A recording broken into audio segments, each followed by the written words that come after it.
De vakman kent het geheim van mooie planten. Polkom plantenvoedsel. Thuis geef ik mijn planten ook polkom en je ziet hoe prachtig ze ervan groeien.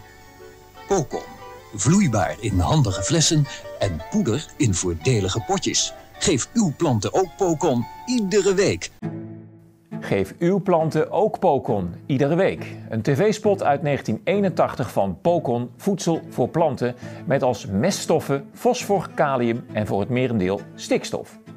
Pocon is nog steeds overal te koop en iedere tuinman en boer weet dus dat stikstof goed is voor flora en de groei van gewassen. Maar hoe zit het nou? Het was toch slecht voor de natuur en de biodiversiteit?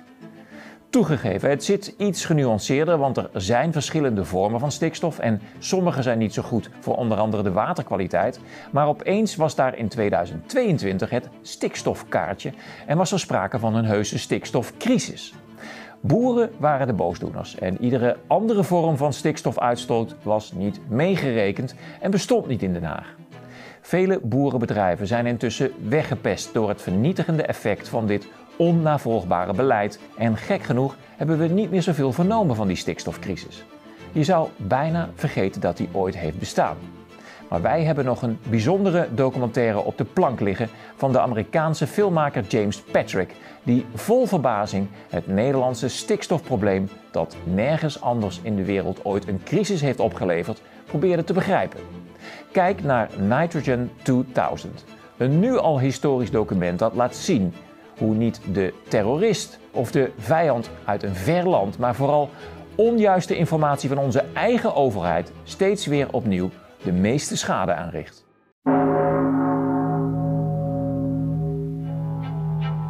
A belligerent Stalin addresses a closed party session in October 1925. He declares war on Russia's farmers.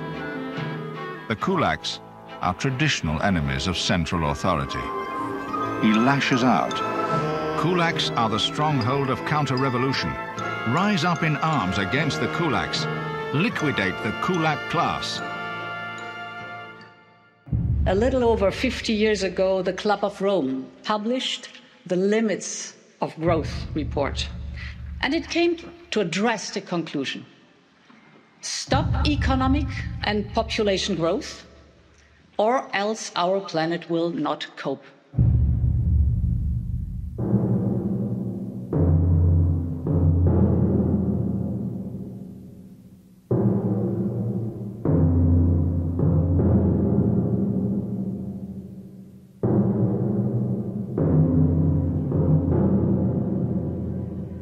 The Netherlands is one of many nations that's been taking measures to reduce its nitrogen pollution, and a number of farms may have to be closed down.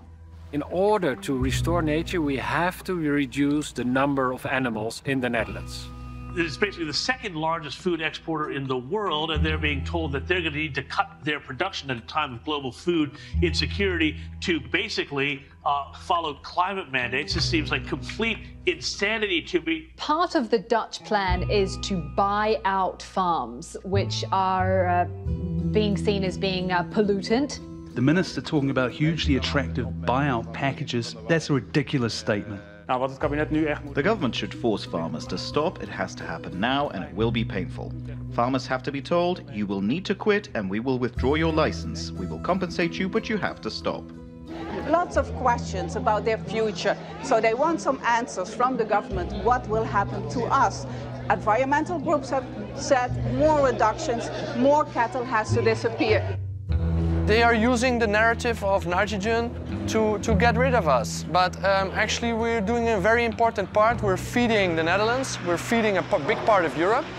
So the population is rising, so consumption is rising, but we want to cut production. This is very illogical. They're taking away the security. And of course they have all these ideas about where we could get our food from in the future, but this is not at all reassuring. What if people just were encouraged to eat less meat or to, eat less dairy? Bill Gates and big names in Hollywood are pushing to eat bugs as a way to prevent climate change. Bugs are high in protein and could replace the high intake of beef, chicken, and pork critics against eating meat say raising these animals is adding to pollution. And as the world tries to cut back on pollutants to save the planet, people's source of food could be affected. The intention sounds so great. Everybody wants to save the planet, save the earth. Great, great, great. It's just like praise God. Praising God is always great.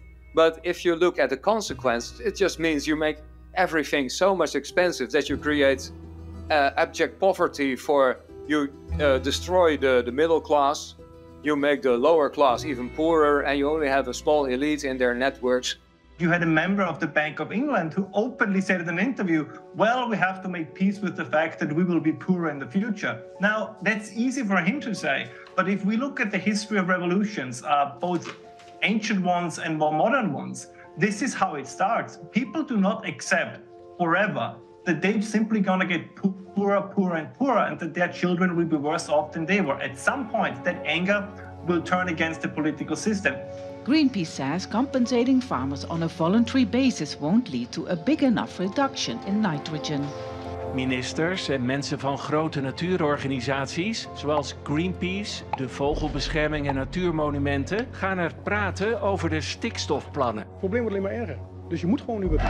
Boze boeren die op verschillende plaatsen in het land protesteren. De boeren voeren ook vandaag weer actie. Op dit moment wordt de brug op de N233... The manure is in the Netherlands, which is ammonia, which is a form of nitrogen, which is bad for the environment, bad for nature. And they have declared that nitrogen is the major problem.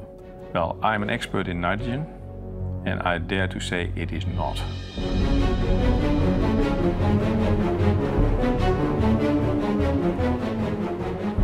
We're basically going through the new technological revolution, aren't we? And under the guise of climate change. So they're being told, change this and that, make it more environmentally friendly, you're destroying the land. But actually, it's just more corporatism, and it's taking away the national identity, I think, of so many people around the world, especially in this case, the farmers.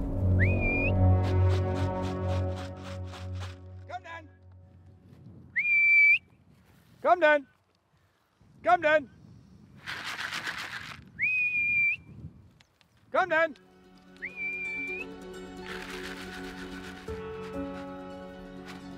Kom eens hier, kom maar. Kom eens hier, kom maar. Kom eens hier. Kom maar, hey. Hey, kom maar. Kom maar, kom maar. Kom maar, hier met hem in. Everybody who thinks of Holland, it's windmills, it's clogs, it's milk, it's cheese. Our country is based on agriculture. We are famous for walking on wooden shoes, on clogs. And we are also very famous for our cheese and milk production. We have around, I think it's 60,000 farmers in the Netherlands. Everyone, even if you live in the city, like in Amsterdam or in Rotterdam, after a 5-minute drive, you will see cows, you will see farmland. I mean, it's so ingrained in our society, in our way of life, that farmers are a part of our culture. Everyone has someone in their family who was once a farmer. This is my dad. My dad did buy the farm from his father. So his father started in the very early of the last century. After, for 30 or 40 years the farm, I did buy the farm from my dad. And now I'm the farmer on this farm. The government has taken the stand that we do have a huge problem with nature, and that due to EU regulations we should save nature, and now they want to solve that problem by simply eliminating a large amount of farms. The major thing that kicked our movement was when Tjeerd de Groot, one of the leaders of the D66, came up with the idea to shout out loud in the media that the best plan for the Netherlands was to cut half of the animals. So he wanted to get rid of half of the livestock of the Netherlands. We are the second biggest party of the Netherlands, and we really have negotiated with other more conservative parties on a new chapter in the Dutch agricultural policy.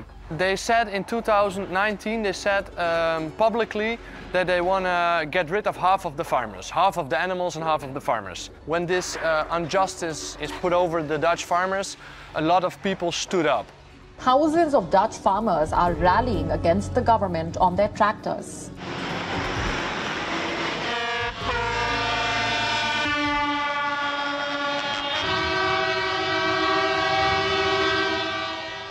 They are publicly talking about cutting down half of the farms in the Netherlands because this would be good for nature. But this is total bullshit.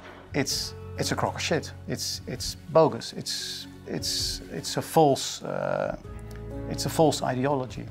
Now the goal is to, in order to restore nature, to cut nitrogen with 50% in 2030, and this is huge for farmers, of course.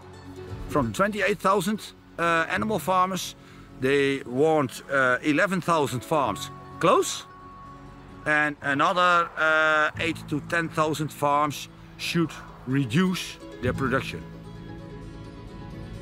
The effects of this nitrogen policy is devastating. I mean, there's just no other way to look at it, I think. It has been put forward so rapidly, farmers had to immediately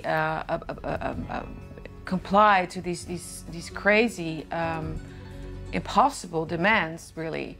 And those demands have resulted in them having to give up their farms. Why need to go my cows? Why my farm need to close? Our intention is to explain why this is so important for them and for nature, but not to change the goals of the policy. That's not the case. It's not going to happen.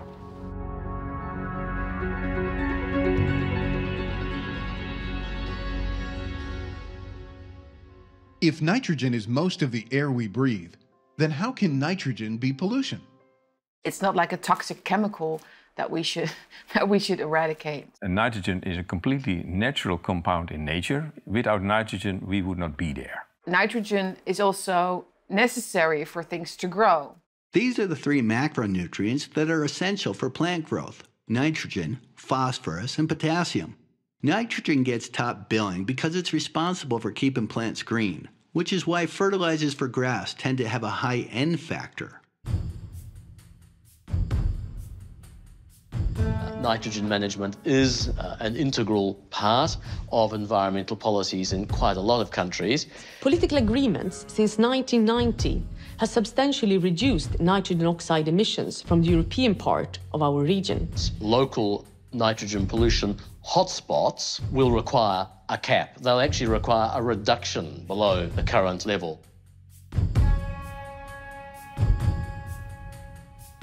Wat kan stikstof voor schade aanrichten? Wat kan stikstof voor schade aanrichten?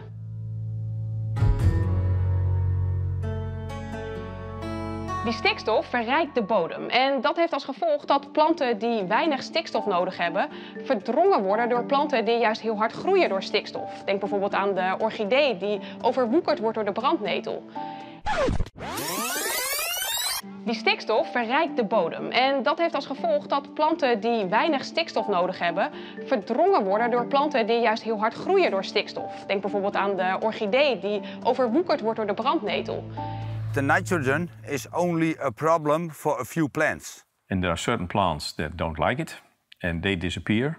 Other plants like it and they appear. So basically what you're doing is changing nature. Doordat sommige planten hier extra goed door groeien. Zij overwoekeren de kwetsbaardere, zeldzame planten. De natuur heeft onder andere last van de neerslag van stikstof. Doordat sommige planten hier extra goed door groeien. Zij overwoekeren de kwetsbaardere, zeldzame planten. Wanneer is iets natuur? Is als het met een grote mate van vrijheid zelf kan groeien. Ja.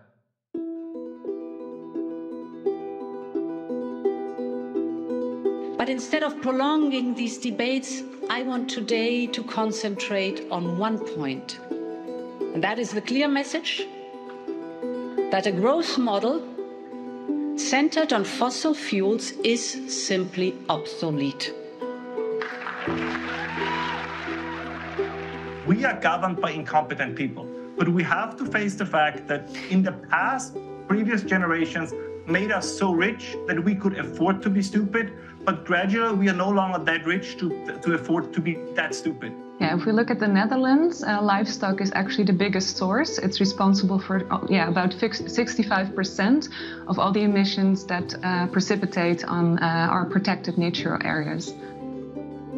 couple of hundred years ago, we chopped all our trees, and what was left was sand dunes. In Holland, we are a densely populated country, and we don't have nature. We've got a big garden. In Europe, we have the special protected areas, which we call Nature 2000.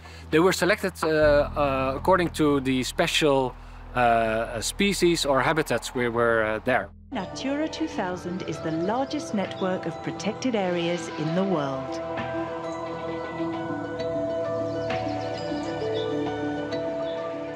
In het pas zijn alle beschermde natuurgebieden, de Natura 2000 gebieden, opgenomen waar organismen leven die last hebben van overbelasting door stikstof.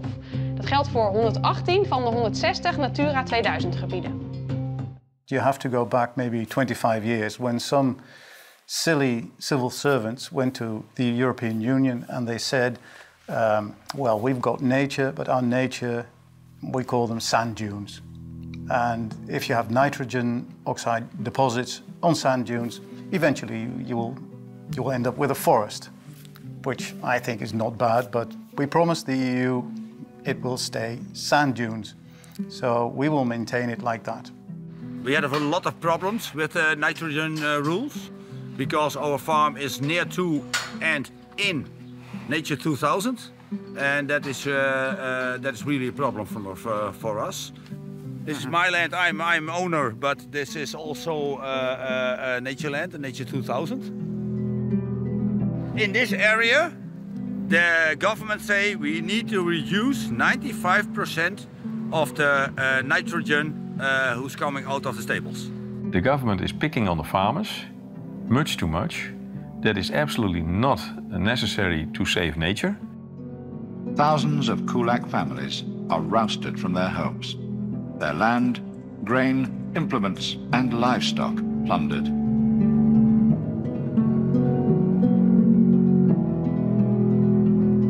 After the war, they start to build up agriculture. They start pushing agriculture to produce more. First, it was a good thing because they gave money to grow bigger and better.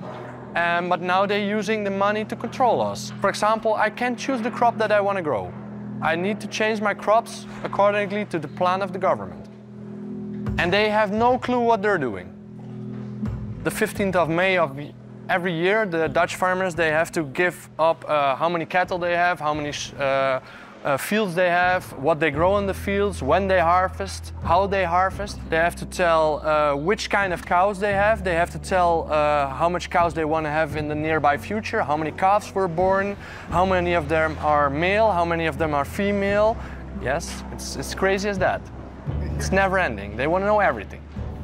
So you have to test the manure? You have to test the manure, yes.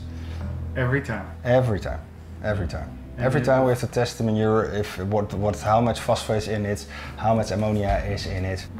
So that's crazy. You can't take manure to your neighbor's farm? No. Without laboratory tests? That's correct. That's correct. And since how long have they been doing that?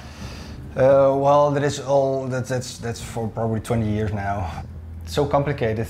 It's not anymore possible for me as a farmer to report them. We have to put it by an administration who have to do it for us, and well, that is about somewhere between 5,000 or 10,000 euros a year costs, which well, we don't get nothing back for it. It's no use. It's only more costs and less income for me as a farmer.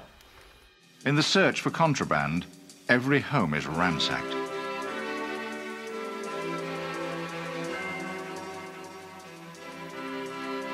The scavengers miss nothing. Every last kernel is gleaned and carted off. And this is what they're using to provide as a narrative for what they're doing. But actually our Ministry of Nitrogen, yes, we really have a Minister of Nitrogen in the Netherlands. It's funny, but we have. Yeah, we have now recently a Ministry of Nitrogen. You're laughing. This is the first time in history that we actually have a Minister of Nitrogen, but she doesn't have a clue about nitrogen. She doesn't have any education on nitrogen. She's not a chemist. She just has a mission that we should have 50% nitrogen reduction. Why?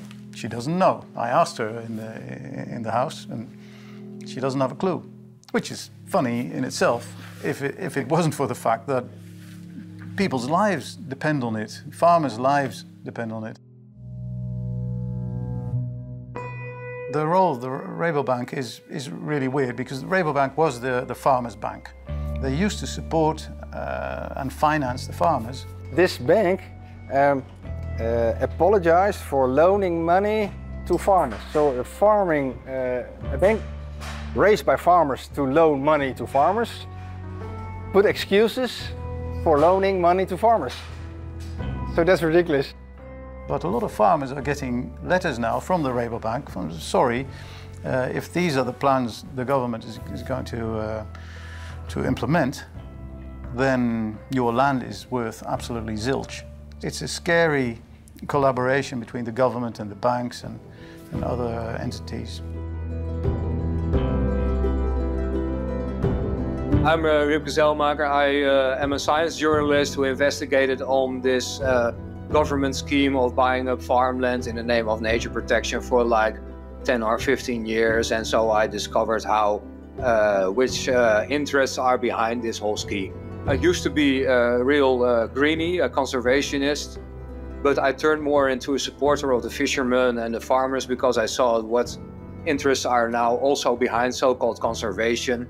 I studied the role of the NGOs, especially here in Holland. Who are these NGOs? If you move in closer, you see that who's their largest funder? The government. So actually, it's not NGOs like non-governmental organizations, but they are governmental extensions.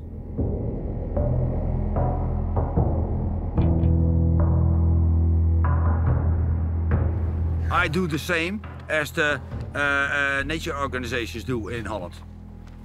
Why need to go my cows? Why my farm need to close? After that, there are coming some other cows back in this area.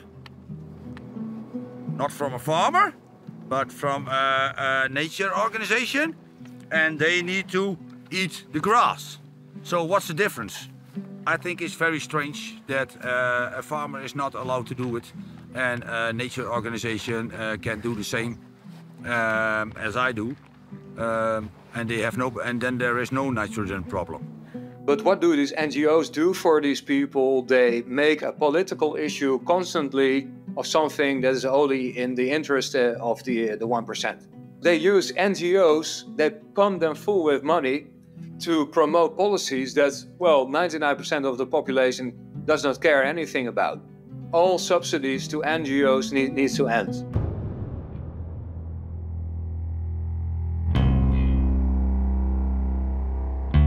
There's this notion of the government that they want to convert another 150,000 hectares of farmland. They will use 25 billion euros of taxpayers' money to buy up farmland again under the flag of nitrogen. Yeah, we've got a nitrogen fund, which is 25 billion, and we've got a nature fund, which is 35 billion euros. How is that going to be spent? Or? Well, it's going to be spent by buying out farmers who want to stop, by helping them with technical aid, so you can have innovations to reduce ammonia emission, but also to better care and better manage our nature areas. And now suddenly we're wasting billions and billions on a nightmare. Because of the huge amount of animals on a very small surface, we have this ammonia problem. And so the idea is now that our nature has to be restored due to regulations, European regulations. The real reason is there are EU regulations. We have to stick to those. Whether we have translated them in the right data is another story. But there are regulations. If we don't do that, we get fines from the EU and we have big problems. Because we made this holy promise to the EU, we now are in the situation where we actually have to hunt down our farmers. Government has to do what the government has to do sometimes, which is painful. But there is also 25 billion euro for a small country as the Netherlands. to help farmers to get a better life, to help nature. Factory workers, 25,000 of them, are enlisted as enforcers. They're given a pistol and a crash course in the forcible collectivization of farms. Stalin's mouthpiece, Lazar Kaganovich, exhorts these so-called 25,000ers, setting their goal at 100% collectivization. They had a law that stated that 49% of the nitrogen emissions should be reduced by farmers, but our parliament hasn't even decided on this yet, but they actually increased that number up to 75%. This law isn't even democratic. Nobody in the last elections voted for this. It's been clear for a couple of years that the government wants to reduce nitrogen emissions, and especially wants farmers to step in reducing it, and not the industry. If you have the building activity, you're also producing nitrogen. There you see 2 pipes. Those 2 pipes are from brick fabrics. We need the brick fabric because we want to build some houses. When you need to reduce nitrogen, and you say we need to reduce nitrogen a lot, you must look where can we reduce nitrogen. When you build a new house, you need bricks. The purpose of the measures that are, the legislation they are trying to push on us now is they are using the narrative to cut down emissions, but actually they want our soils, they want our land. Lots of people love eating beef, but it also has the biggest environmental impact of nearly any food we eat. I don't know if you've ever seen a cow up close, but they're massive. It takes a lot of cow food to make that much cow. And a lot of land to make all that cow food. More than a quarter of all land on Earth is devoted to feeding those cows. Nobody knows how to get rid of No one knows how to get cows to stop farting. Exactly. Cows burp and fart a lot. And it's impacting climate change. What we have to do, which is 0. If it was a 50% reduction, then you could ignore, okay, leave the cows alone. We're trying to avoid the temperature continuing to go up. You do need to go to 0. Otherwise, you're continuing to have temperature increase.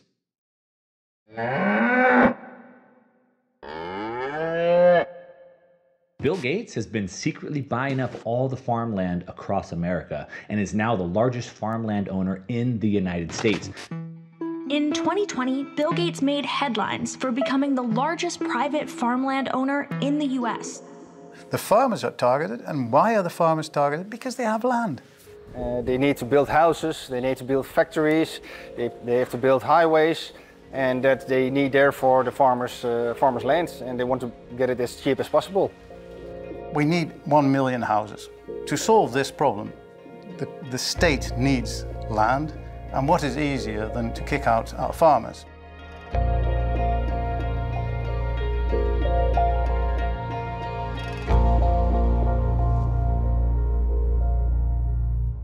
Agricultural food giant Cargill plans to start selling wearable devices designed to curb methane emissions from cattle. De koeien die dragen een deel bij aan de uitstoot, maar hoe kunnen we dat reduceren? Onder andere hebben we het dan over de ammoniakuitstoot. Er zijn ontzettend veel bedrijven bezig met de vloer, met luchtwassers, etc. Raakt. En op die manier, als je deze zenuwbaan op deze manier raakt, dan gaat de koe spontaan plassen. Dan krijgt hij een zenuwreflex waarmee hij een plasneiging krijgt en onmiddellijk zijn plasje gaat doen. We hebben vanuit Handkamp een uniek koetoilet ontwikkeld.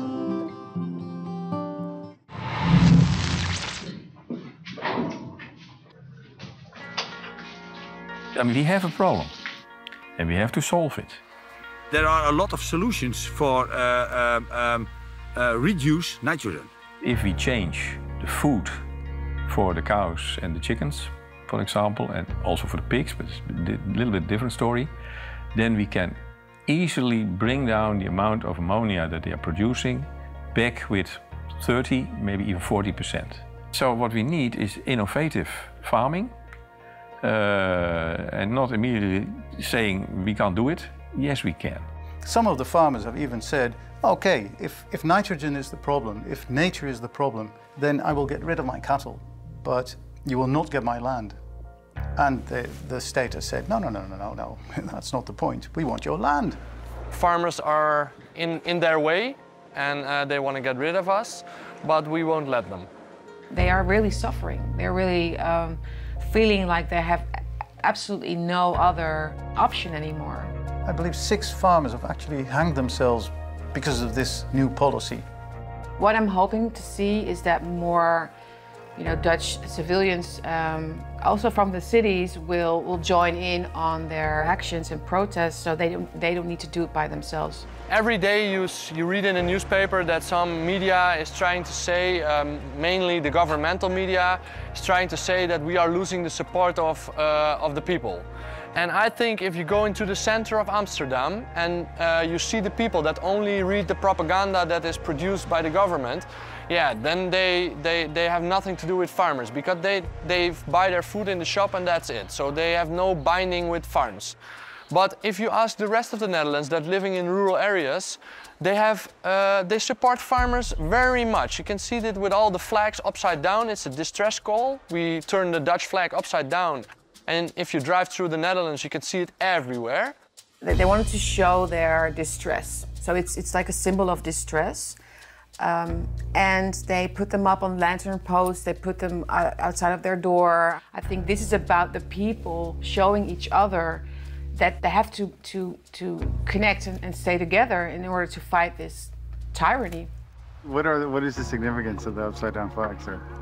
It's a flag which indicates that there is an emergency situation. It's from the ship, the vessel sector.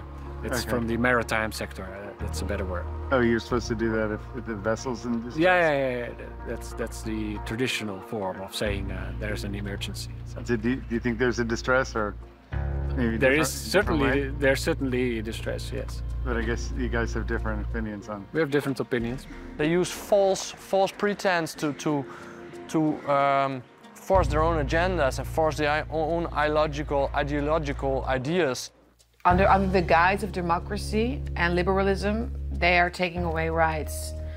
And most people are fine with it because they feel this sort of responsibility, maybe, because it's so progressive to care about the climate. So they're willing to actually sacrifice their own well-being.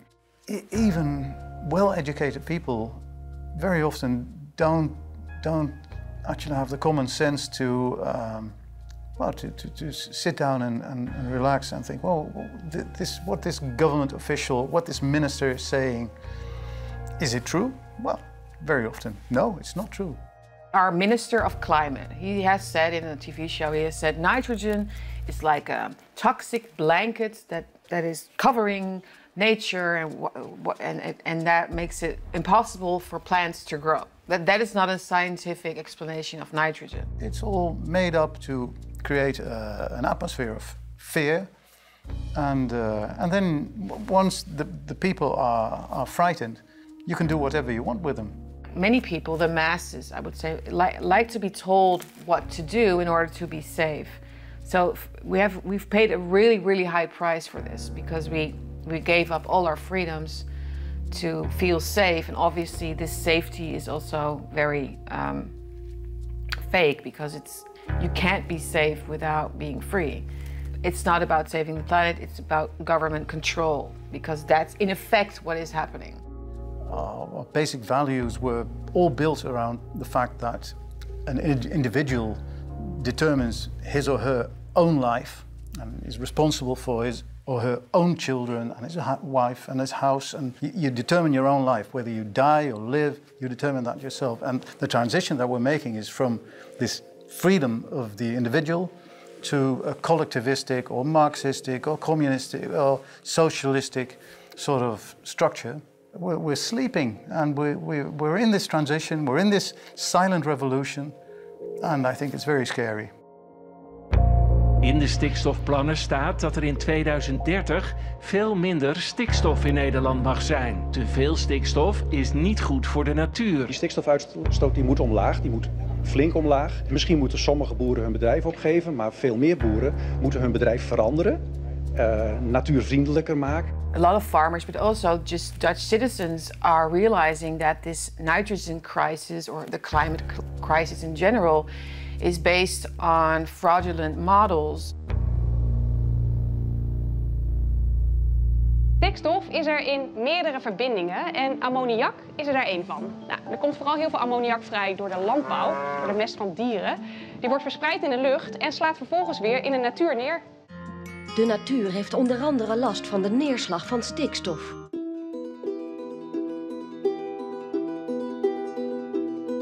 The people who really know something about it, the professors in this field, they said, let's scrap the model. The model should be out of the window as fast as possible. So this is my office. I've done a lot of work on the North Sea, over there.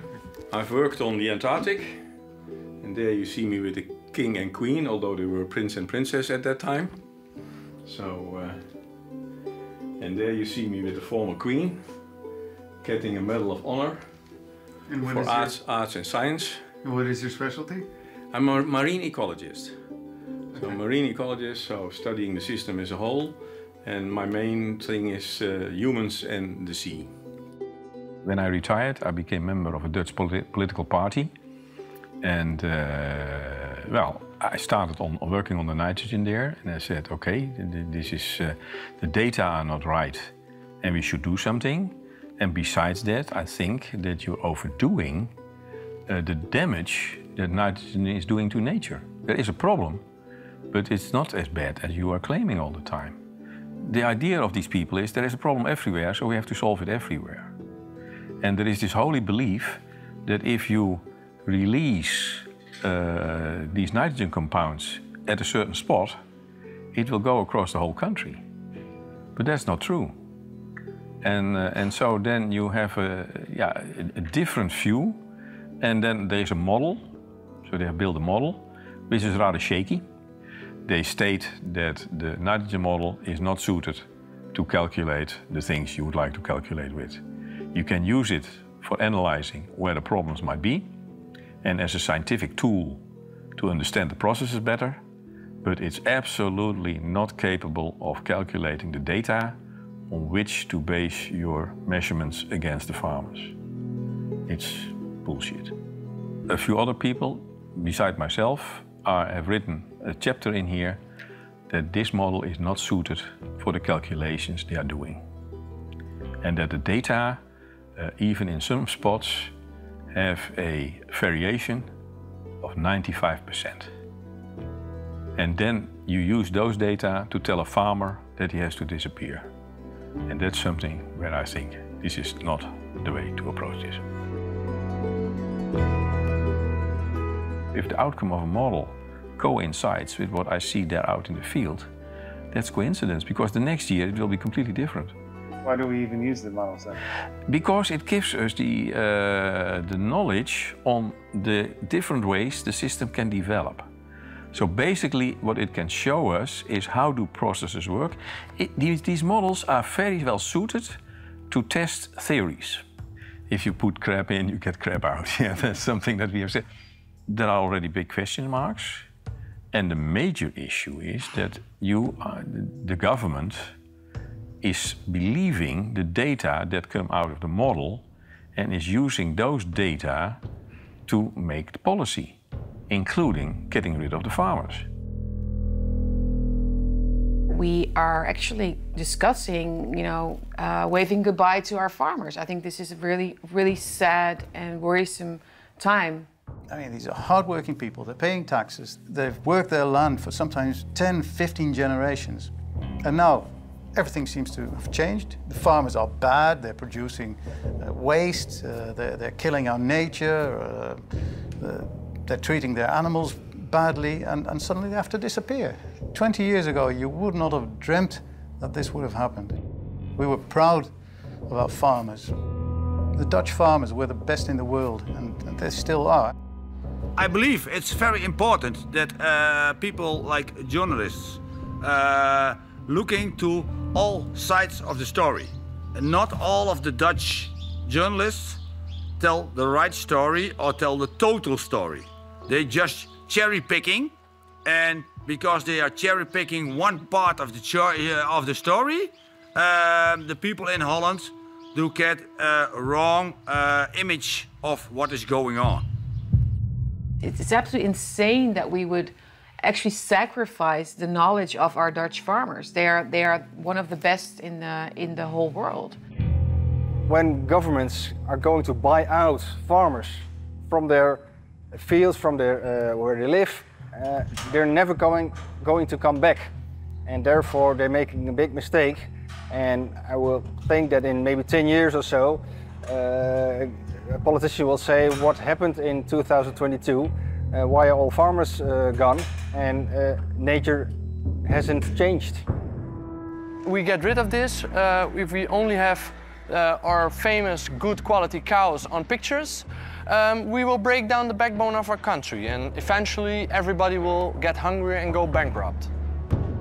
We also want to change the economy so that farmers can earn a better income with less animals. Meat is much too cheap. The policy would raise the price of meat and milk? And probably. By 2050, there will be 10 billion human mouths to feed. So will farming and eating insects help solve one of the 21st century's biggest challenges?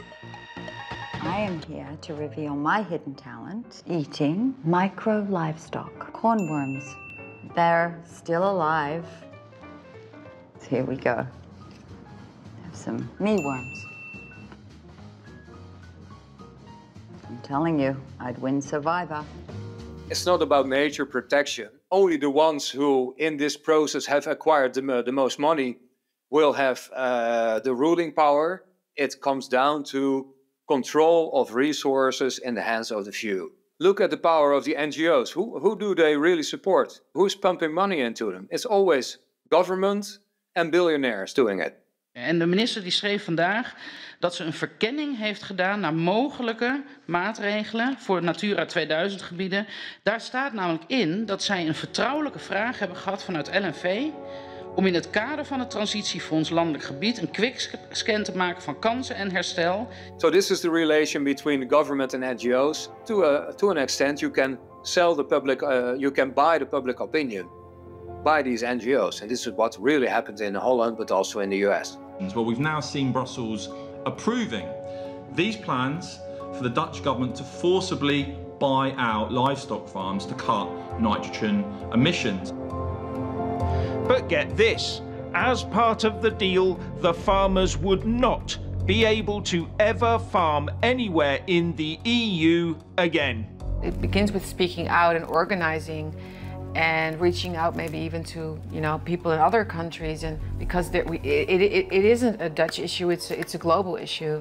Canada is now apparently going down the same route. The Canadian government under Justin Trudeau, well, now he wants to impose drastic climate change restrictions again on farmers, again using the nitrogen excuse to crack down on food production. This just seems like complete insanity to me. No less than the future of Irish farming is on the line. The move towards cutting emissions by 51%. There's a lot of politicians out there, talking about carbon target and that there'll be no compulsory cull, but we don't see that happening. We see them culling through the back door, be it through the nitrates regulation. I don't know how we got politicized when it comes to two of the most important things you have to have for prosperity. You got to have food and you got to have energy. Nobody disputes that, and yet they become, very partisan issues. We are in the grip of a common psychosis, which is expressing itself primarily in we want to turn against everything that makes civilized life possible. Agriculture contributes about 33% of all the emissions of the world. We can't get to net zero. We don't get this job done unless agriculture is front and center as part of the solution. There is a dire warning tonight about a greenhouse gas called nitrous oxide. It has hundreds of times more warming power in the atmosphere than carbon dioxide. It comes from the nitrogen in agricultural fertilizer, which is used around the world to increase crop yields. UN experts concluded the world needs to cut the amount of nitrogen emissions in half to avoid disastrous consequences. It's all about fear. It's about making people fear for the future so that they would agree with policies that if they are sober, they would never agree with. In the Western world, we are increasingly at war with everything that makes modern life possible, right? It's farmers in the Netherlands, it's cows in Ireland, it's mining in Great Britain, it's nuclear power in Germany. This is part of a bigger picture where kind of under the guise of the climate movement and the green movement, pretty much everything that makes modern life possible is under attack. But instead of trying to fight back as a unified front, kind of we are split up in kind of these smaller battle groups that never unify to take on the broader ideological issue that I believe would have significant appeal all over the West if we could find a way to frame it in exactly this kind of way. We will protect our farmers to every extent, and we will do it on every level, on a European scale, on a worldwide scale. I will protect farming, I will protect our free living, because I want to give my children the same free life that I had. And if we let this happen to our Dutch farmers, the next thing will happen to the civilians. They will take their houses, they will decide about where you can live, how you can live, and how you should live your life. And this is very dangerous, and I don't want a country like that, and I don't want a world like that, so I fight for this.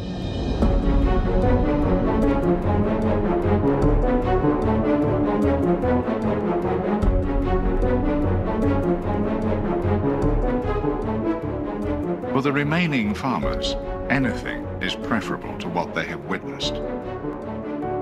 Many volunteer for the collectives, surrendering cattle and implements, home and land to the state. Stalin himself conceives the scheme of subsidizing collective startup costs with the worldly goods of new members.